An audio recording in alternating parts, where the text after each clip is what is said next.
I'm Leigh Brown.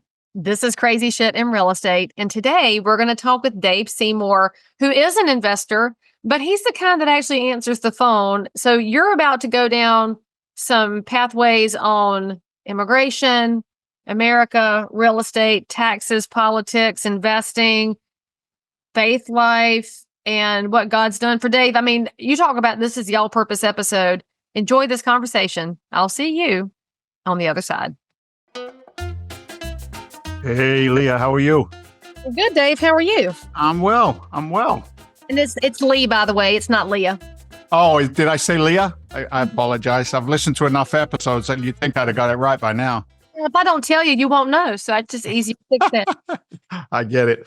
It's like when people spell my name. When people spell my name wrong, I go, it's Seymour, M-O-U-R. It's the English version.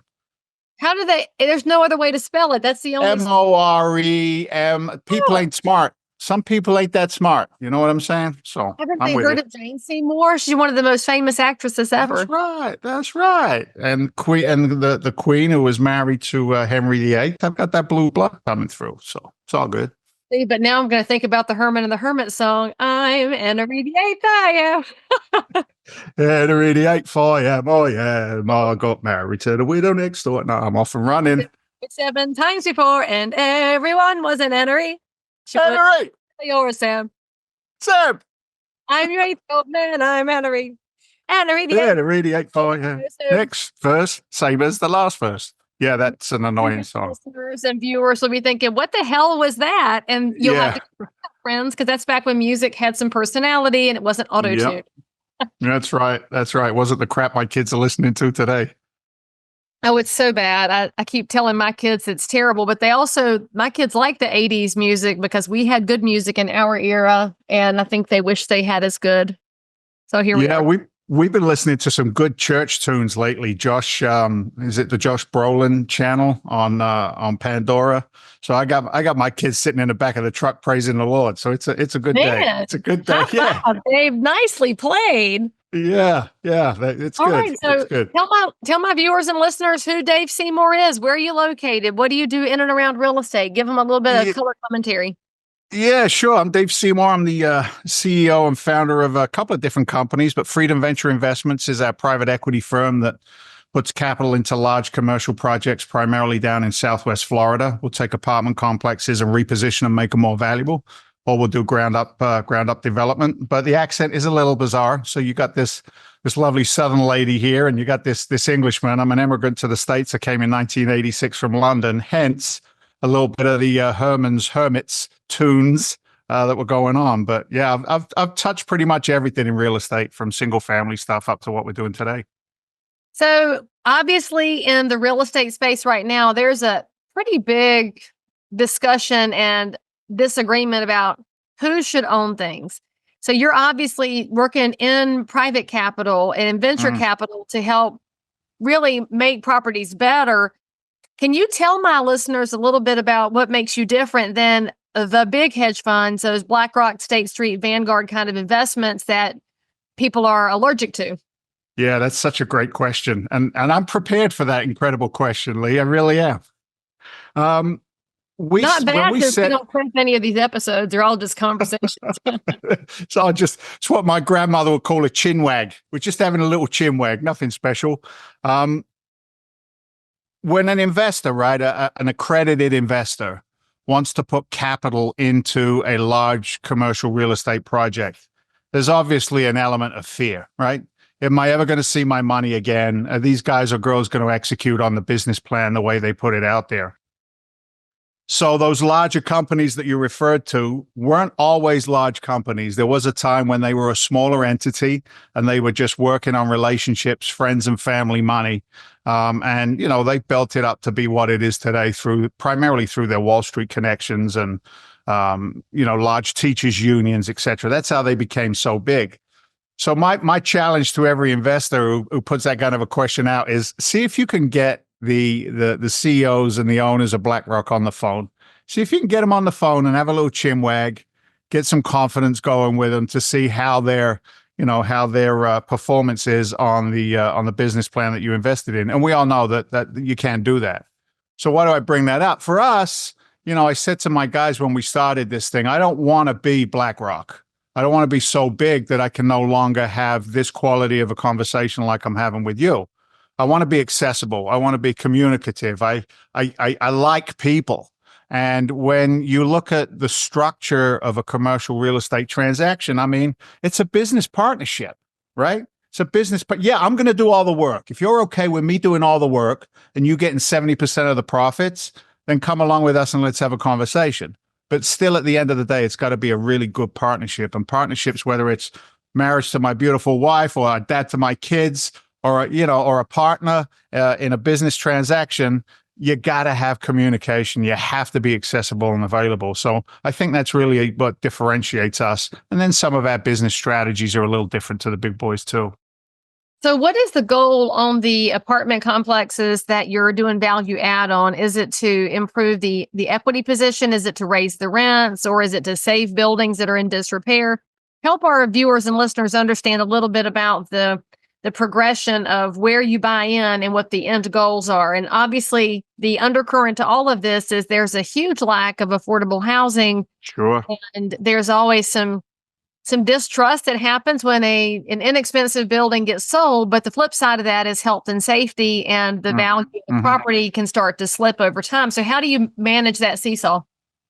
Yeah, that's a great question. Look, there's probably thousands, if not hundreds of thousands of what we call mom and pop operators in the marketplace, from East Coast to West Coast, North, South.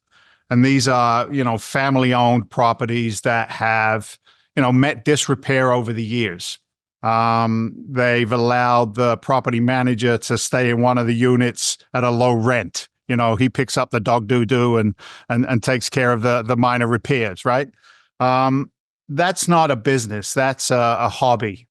And for us, if we can target and identify, 50 to 100, we'll do smaller units as well.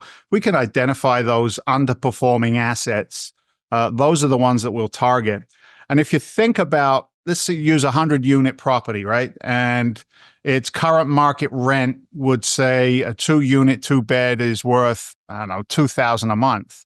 And then you go in there and you see that they've been charging $1,500 a month or $1,800 a month because they don't want to lose good tenants. Well, that's an opportunity for us to go in there and still service the good tenants, but upgrade their apartment, upgrade their units, upgrade their appliance package, really work on the common areas so that everybody feels good about the place in which they're living. And we find that a tenant will actually say, thank you for raising my rent because you gave me service, right? Again, relationship driven. So if we're able to do that on the economic side, that increases what's called our NOI, our net operating income. And then depending on the value that these properties are trading in the marketplace, otherwise known as the capitalization rate or the cap rate, we can go in there and create massive amounts of value in these assets just by servicing the tenants.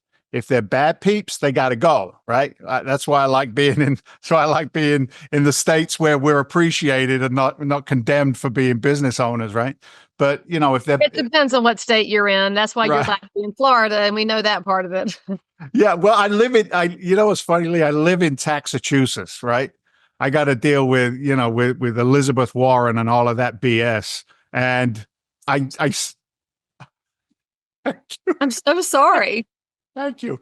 But my investment dollars and my investor dollars, they go into Florida, they go into the Carolinas, they go into Texas, they go into the true American states. Yeah, I'm an immigrant to America. I'm from England, but the day I was sworn in as a citizen, it's going to make me emotional if I go here, but I'll do it anyway. The day I was sworn in as a citizen in Faneuil Hall in Boston was probably one of the proudest days of my life, right?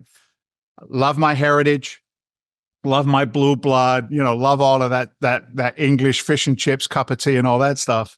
But I tell you, I've lived in an environment today in America where, I was a firefighter and a paramedic for 16 years, and I was able to transition out of that world and become who I am today. A fund manager. And managing these assets because I live in America. That's why. I don't do that to wave the flag during this political season. I do it because I truly feel it. So, That's the play. We get the bad tenants out. Well, we went on a little digression there, didn't we? We get the bad tenants out. You got to go. You got to go.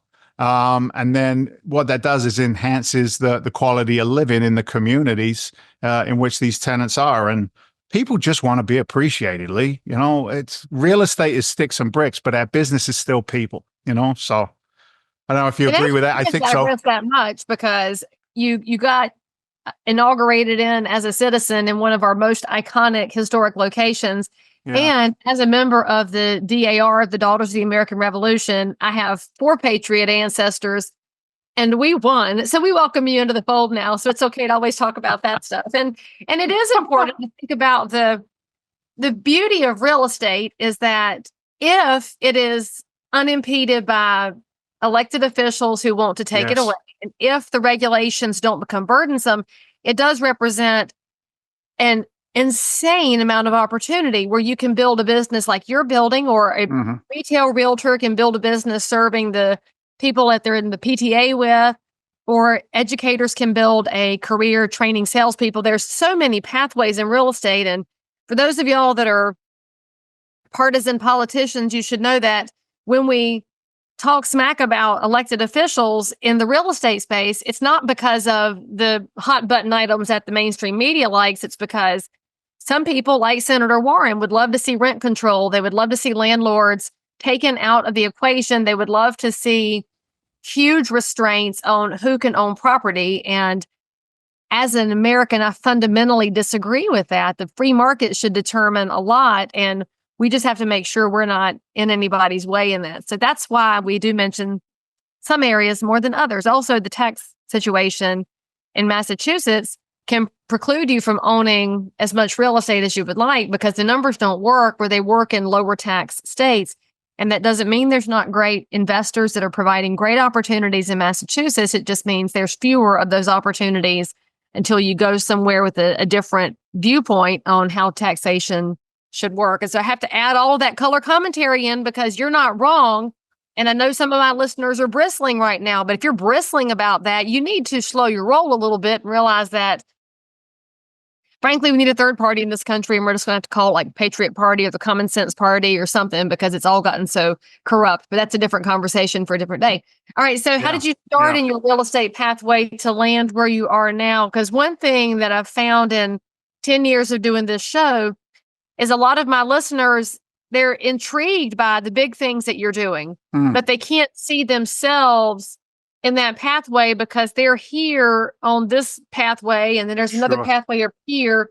How did you get there? Where did the vision come from? Like, how do you get to be Dave? Yeah, that's interesting. We don't have enough time to cover that. It's my favorite subject, me. I'm joking. I said I was a firefighter and a paramedic, and I came from a very blue collar background. Okay. And when I learned that trading time for money had a ceiling attached to it that I was consistently knocking against because I didn't have any discipline around finances, I needed to raise that ceiling. And wait. Discipline around finances. Pull that thread there for a minute. Tell me what that meant. You said you did not have discipline around finances, and then you cruised right along. And I'm sure that my listeners need to know the reference point there. Yeah, you go, girl. So financial illiteracy pays a price. And what do I mean by that, right? In America, the system is set up that an individual can actually spend more money than they earn. That's the system, right? MasterCard and Visa. We're built on debt slavery. Just call that what that is. Yeah, don't get me going on 401ks and all of that stuff. That's a discussion for another day. You think I have political views? Let me start talking about the bankers. But anyway, I was a victim of ignorance in the sense of just because everybody else was doing it, I thought I could do it too. And with the market crash 2007, 8, 9, I was trading about 120 hours a week of my time for other people's money between 3 full-time jobs, because I was trying to always catch up and make ends meet. I was a victim of the predatory lending that this country went through during that period of time. guy said to me, Dave, you're a firefighter. You should be good. Get one of these adjustable rate mortgages. You'll be solid, dude. 2 years from now, you refinance. It's all good. And we know what happened to those scenarios. And then I went back, right? I went back and looked at my mortgage paperwork once I got some intelligence. And I found out that this guy had charged me like 6 points on the loan. It was brutal. It was brutal. It was freaking brutal. So Wait a minute, anyway, did you have a realtor? Did your realtor not look over this with you? did Or anybody care? Leigh, did anybody really care back then? Let me ask you a question. Do none you of know my clients had this happen. that's you personally, but I know that you know realtors who don't carry the same ethics that you do. It's true. It's All true. right. Let's go 0 degrees on that stuff. It is what it is. Whether they're lenders, realtors, property owners, buyers, there's some nasty people in our business, and being able to navigate between all of that is important. But during that period of time, I like I said, I'm working construction in the fire department, and I remember I was digging ditches in Boston in January, which is really hard work because it's kind of frosty up here in January. Yeah. And a car rolled up. It was a Benz, and two beautiful young ladies got out, and a well-dressed gentleman got out. And I said to one of my guys, "Who's that?" And he said, "Well, those are the investors." I said, "What do you mean investors? What do you mean investors? Who are they?" Because they were smiling, their clothes were clean. And the guy gave me a short version of who they were, that they had bought the house and we were fixing it up and they were going to sell it. So I don't know. I asked them a few questions, and to be frank with you, they weren't that smart. They weren't like Harvard degrees and off the charts. And I said, I'm going to do that one day. And within 6 months of that, I was losing my house to pre-foreclosure. And I'm praying to my God, and I'm like, dude, I don't lie, cheat, steal. I'm the best husband I can be. What's up, man? Help me out. And I was waiting for an answer. I didn't get it. I'm about to go back home and tell my wife we got to move. And I turned the radio on, and it was a commercial. Teach Me Foreclosure, a free 1.5 hour seminar, a free 1.5 hour seminar to your neck of the woods. And it was on like Donkey Kong, Leigh. I went to a seminar. And if you've ever been through that spin cycle, I went to another seminar. I was on Bigger Pockets trying to learn, right? All the places that we go today were around back then. But I implemented what I learned. Put me on a national. That's different. That's the key, right? A lot of people talk, but not many people do. I put one foot in front of the other. I think it was Martin Luther King said, true faith is taking the first step, even if you can't see the staircase. And I know I paraphrased that, and I apologize, but that made sense to me. And I began to change my environment and the people that I was hanging out with. I loved my brothers in the firehouse, but they were union workers who wanted a lot of these guys something for nothing. Just give me a pay raise. I don't need to earn it, right? And I began to meet entrepreneurs and internet marketers, and I could have conversations like I'm having with you right now with cool people, right? People who had some passion, some vigor, some drive. Like they got out of bed and they were ready to go. And by direct result of that, I'm doing a TV show. I become one of the number one short sale investors in the state. Takes us back to Elizabeth Warren. She was also one of the biggest short sale investors in the state back then. It's amazing how her tune has changed over time. And that, look, here's what's interesting. Because I stepped in and leaned into it, doors opened for me. And 1 minute I'm sitting in the firehouse watching these reality TV shows, and the next minute I'm in a reality TV show. I'm watching the Today Show with Kathy Lee and Coda Harvick, and the next thing I'm on the show with Kathy Lee and Coda Harvick. And it's like, this is kind of crazy. But I stayed in motion. I'm the type of guy who, if I'm not doing something productive, I get kind of antsy and aggravated. I don't know whether you relate to that or not. I think you probably do. Just a anybody smidge. watching and listening to this is Just a touch, right? I think it's part of the entrepreneurial disease, right? We quit a 40-hour job so that we can do 120-hour. And then we're like, oh, it's a 100-hour week. I'm a slacker. I'm a slacker, loser. So, I just kept that going. My wife called it Hurricane David. She said Hurricane David came ripping through, my life. She said, and I just held on and kind of went for the ride. That's fair. My husband calls me a whirlwind, and so it's Yeah, you get it. comparable. You get it. Yeah, and look, there's a progression, I believe, in real estate. So, I said at the beginning of our convo here, I've touched pretty much everything in real estate up until this point. Single families, contractual real estate, hard money lending, private lending, smaller portfolios. You got 2 minutes. I was watching some of your other episodes, right? Shit that happens in real estate. Yes. Here's an experience. I'll keep it brief. 4 units. Guy says to me, with a realtor, $50,000 down, $300,000 was the acquisition. It was up in Maine. 50,000 down. He goes, non-refundable. Great deal. We look at the paperwork, looks great. Then we get a call from our tenant, says somebody moved into the empty unit and they're collecting rent. I'm saying, who the heck's doing that? We haven't even closed yet. Like, we haven't finished the closing. These guys were representatives of sovereign citizens. I'm not. Oh, we have some of them here. They stole my freaking 4 family, Leigh. They stole it. Bastards. But according to them, they didn't steal it. It's just theirs. They can just have it. This dude, and he was a chiropractor, like a spiritual healer. Collecting rent too, so he took the building. He puts one of his boys in the empty unit, and they changed the locks. And I said to the realtor who was representing them, "Why did you let him in?" She goes, "I don't know."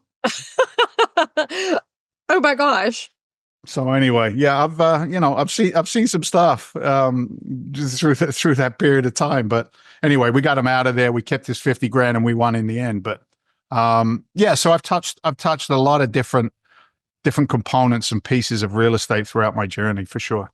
So if you're in real estate and you're listening to this podcast or watching it and thinking, man, I need some more Leigh Brown answers in my life. Well, guess what, friends? I have a new program that is launching right now called Answers.Real Estate, where I will give you every bit of insight I have to help you grow your real estate business, help you better respond to consumers, to provide a more excellent real estate experience, so that the next time you land on crazy shit in real estate, you'll have a better solution to whatever you ran into. Answers.Real Estate. There are monthly plans available. You will love it. Get your coaching. Sign up with me today. Okay, so let's talk about what you're doing now. And of course, the whole show was built on the crazy things that we discover in real estate. Yeah. I'd love to know, well, besides, you just gave us a story there that, by the way, y'all, if you don't know what we're talking about with these sovereign people, Google it. just go down the rabbit hole, carve out 2 hours of your time, because you're going to sit there with your jaw on your table as you find out they also don't think they need driver's licenses or tags on their cars. I mean, yeah. I don't know if my friend Marty watches my show or not, but he and I were having a cup of coffee at a Dunkin' Donuts in Charlotte one morning, and he's commercial real estate. And of course, I'm residential, and we're just talking about the market. And there was one of the sovereign people in there, and she started chattering. And so we had a good conversation with her, and we were both like, what alternate universe have we stumbled into? So y'all have to look that up on your own. That's your homework assignment. So outside of that, and in looking at especially Southwest Florida is a great example of where the well-intentioned regulations are putting a real stranglehold on real estate when it comes to multi-unit buildings. And for those of y'all that don't remember, there was a building in Miami that collapsed. Was that 3 years ago, 2 years ago? Yeah. 3 years ago, yeah. The building was poorly built, and the structural engineer made mistakes. The developer, the builder made mistakes. Well, now the entire country is being punished by an overcorrection there. So I'm curious as to how you're navigating that pathway as somebody who invests in multi-unit buildings, and how do you protect your valuation when regulation goes well-intended but over the edge? Yeah, that's a great question as well. So right now, the majority of our portfolio is ground up new construction, built for rent communities. Right. So we're meeting and exceeding a lot of the governmental, processes that they put in place. From, wind capacity, windows, to tie downs, to just the structures. Basically, what we build are bunkers that look really nice when they're finished. Seriously. So look, I'm up in New England. Back in the construction days, it was all 2x4 construction and timber construction, et cetera, et cetera. Whereas in Florida, we build everything with cinder blocks. It's cinder blocks and tied down. So Sure. we don't have those challenges on the new construction side. What we do fight is the governmental red tape and BS, which is less down there than it is up here in Boston, but it's still constrictive. Everything, it's the corny saying, right? Time is money. But when I get a delay because of whatever, right? Some inspectors decided they need to tick a different box today. And we went through that. I went through it in Fort Myers. I lost 2 years because they put a new city, it wasn't an underwriter. It was like an assistant to an assistant in the planning department who bought up some kind of easement. Oh, seriously, don't get me going. But they bought up some kind of conversation around, we don't believe that this easement on your property meets certain standards. And we're like, well, it was already ticked off by your predecessor, but then we had a hurricane come through there. Everything goes haywire and crazy. New guy comes in and said we needed a legal opinion on this egress. And then the lawyers are all jacked up because we had a hurricane. 2 years to get a legal opinion to say, yeah, you guys are fine. And within that 2-year period of time, the business plan has had to change dramatically. Right. So what do? Here's what you do. You need choices, right? You need to have, if you just focus on one deal and that deal gets derailed, you're out of business. So having the economies of scale in our business is critical, to have multiple properties pop in and working at the same time. And being able to, again, to full circle on our conversation, go back to the investors and be able to have really good conversations with them. That particular deal, by the way, has changed from a mixed use building, office retail, to a pickleball facility. Oh, so Yeah. so the whole thing shifted over those 2 The whole years? thing shifted. So it targeted out as, I think, like a 2.2 equity multiple return for the investors in its original planning. But we have a PPM, a private placement memorandum, that gives us, the GP with the experience, the ability to redirect the asset. We can walk away, give them back their money, no return, or we can go back into our investors and say, hey, we found an opportunity here. And with the pickleball facility, the return profile is actually stronger than it was. Even with 2 years of losses, the return profile is even stronger than it was as a mixed-use building. So, Well, but 2 years ago, pickleball was far less mainstream than it is right now. And I still think it's on the trajectory of growth. It is. It is. It is. The age of the country. Okay, so I was going to ask you a question and I got distracted by pickleball because obviously that's the It hot happens. thing. But I don't think I'm old enough to play pickleball. I hear it's an older sport, although it's changed. No, my kids play. My kids play pickleball. It's fun. That's my story. I was going to ask you something really important about that building, and I've totally lost egress. No. Legal opinions. Other people sticking their finger in the pie. No, but I'm sure my viewers and listeners are laughing at me right now because you've all experienced the same senior moment that just wiped my brain out. And all I can think is you were dealing with Dwight Schrute at the planning office, the assistant to the regional manager who was just trying to overcomplicate things. But it is interesting to think about the flexibility in real estate because you don't often see that with a development. It's going to be mixed use. How many of our developers get married to the idea and they press through regardless, paying attention to the new opportunity that's crept up, and then to have money people that will let you flex. That's huge as well. But now I know what I was going to point out that you said, because it was brilliant and it should have stuck out at me. When you talked about having one deal and you've got nothing else, and now you're in a real pinch if it doesn't happen. Well, that's just general sales advice there, because we see it in the residential side. You have to have more than one prospect in your pipeline because you never know which one's going to come to fruition and which one's not. And same thing with investing. And it's why I personally love multi-unit, because if I've got one tenant who's not performing, I'll have other ones that are performing unless the sovereign nation takes over the whole building. And I still can't believe you had to deal with that, but now we're giving them ideas. And so when you think about this on the commercial side, how did you walk your investors through this idea that the whole concept was changing, besides the fact that they were positioned to make more money in the new concept, but now they're going to have to be in a growth space instead of a known space? Yeah, great. So it's always optionality. So in this example that we're talking about with this pickleball facility, we purchased the land and the entitlements outright for $1.5 million. So that's my cost basis. Then I was going to go, get the bank loan and the construction loan to build the building. So the cost basis has stayed at 1.5 mil. There's been some distributions during that period of time, which have come from company investment. But again, it goes to that communication, right? So then you can talk to the investors and you say, guys, here's the scenario. If you stay in, here's what the profile looks like over the next 7 to 10 years as we develop out this pickleball facility. Or you can leave out of the investment now with your targeted return. It's like a 25% return on their original investment. So giving an investor choices and optionality is also critical. And look, you don't get those choices in public reach. You don't get those choices with, some of the bigger investment firms. So when you lay that out there, people, if you don't tell people bad news, they'll create it, right? They'll manifest their own bad news all on their own. So, when things are challenging, share it. Again, that's the partnership component. And people will talk a lot more about things going bad than they will about things going well.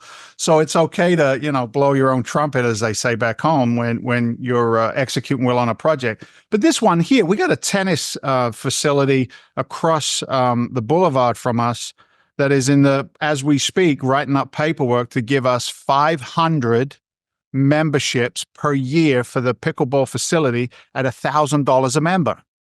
So I got $500,000 before I even start in revenue coming in off of this pickleball facility, just so that they can have membership and access.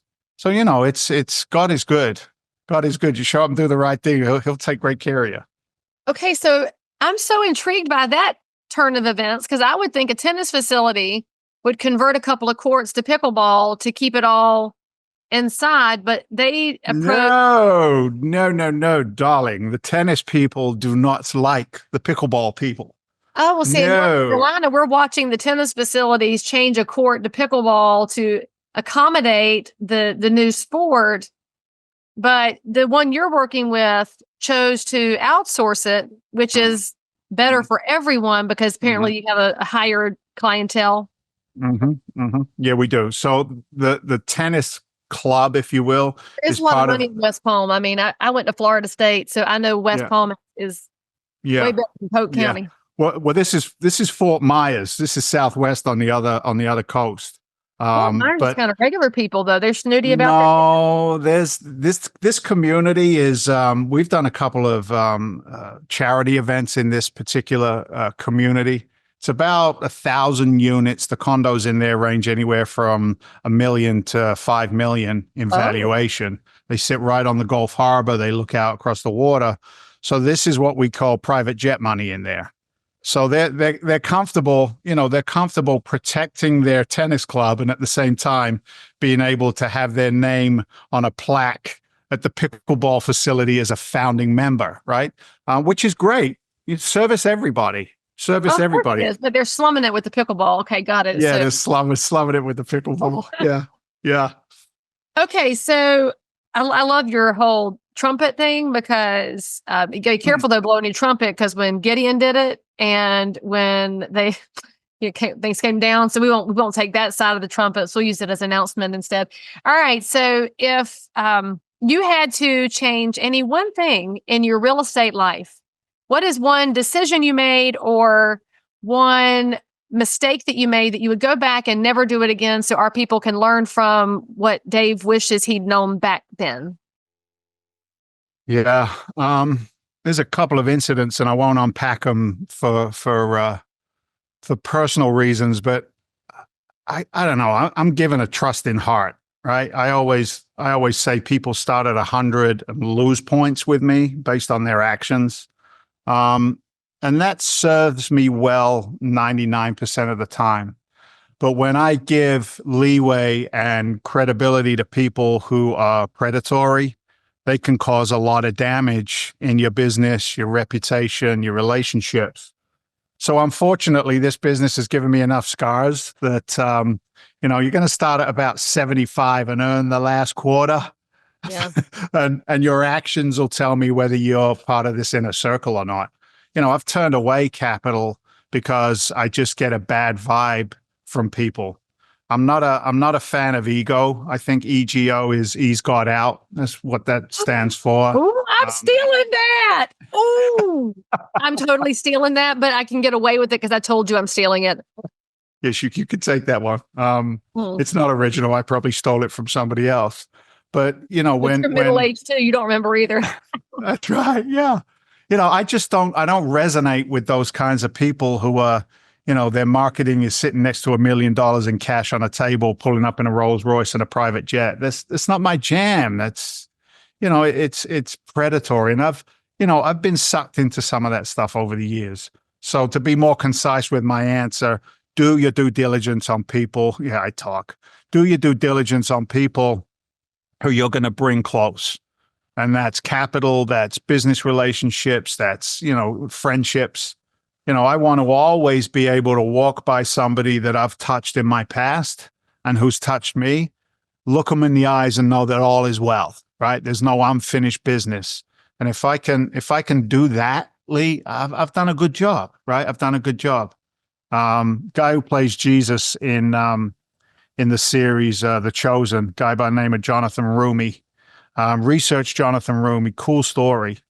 But he was interviewed and the interviewer said to him, when you get to heaven, I'm going to choke up. When you get to heaven, what's the one question that you would ask Jesus, And he looks her in the eyes and he says,